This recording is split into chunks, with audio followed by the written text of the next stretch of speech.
মুখ্যমন্ত্রী দক্ষতা উন্নয়ন প্রকল্পে যুবক যুবতীদের সচেতন করার জন্য আজ দুটি প্রচার গাড়ির সূচনা হয়। আগরতলার ইন্দ্রনগরে দক্ষতা উন্নয়ন অধিকর্তার অফিস প্রাঙ্গণে দুটি গাড়ির যাত্রার সূচনা করেন শিল্প ও বাণিজ্য দপ্তরের মন্ত্রী শান্তনা চাকমা। তিনি জানান, 2023-24 অর্থ বছরে মুখ্যমন্ত্রী দক্ষতা উন্নয়ন প্রকল্পটি চালু হয়েছিল। উদ্দেশ্য হলো যুবক যুবতীদের কর্মসংস্থানের লক্ষ্যে বিভিন্ন স্কিমে দক্ষ করে তোলা। আগামী 2 মাস এই প্রচার গাড়ির মাধ্যমে বিভিন্ন এলাকায় যুবক যুবতীদের দক্ষতা উন্নয়নের বিভিন্ন প্রকল্প সম্পর্কে সচেতন করা হবে বলে জানান তিনি। আগামী দিনে জেলা স্তরে এই ধরনের প্রচার গাড়ির সূচনা হবে বলেও জানিয়েছেন মন্ত্রী। রাজ্যে 15,000 বেকার যুবক যুবতীদের এই প্রকল্পে প্রশিক্ষণ দেওয়ার লক্ষ্যমাত্রা নেওয়া হয়েছে।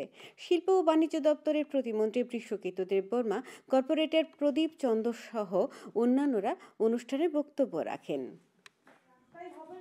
গলি গলি যে রাস্তাগুলো আছে সেখানেও প্রচার করা হবে। যাদের ইচ্ছে রয়েছে আমাদের মাধ্যমে যোগাযোগের মাধ্যমে তাদের কি ওনারা ট্রেনিং করতে চান, স্কিল কি তারা করতে চায় সেটার উপর নির্ভর করে আমরা চেষ্টা করব আগামী দিনে তাদেরকে সুযোগ দেওয়ার।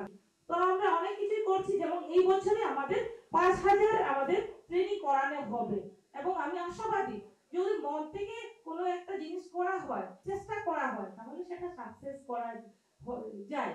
আমি বলবো যারাই আপনারা ট্রেনিং নিতে চান, যারাই আপনারা স্কিল নিতে চান, তবে আপনাদের কিন্তু মন থেকে তৈরি থাকতে হবে, আপনার ইচ্ছে শক্তি থাকতে হবে, তাহলে আমাদের সেটা সাকসেস হবে।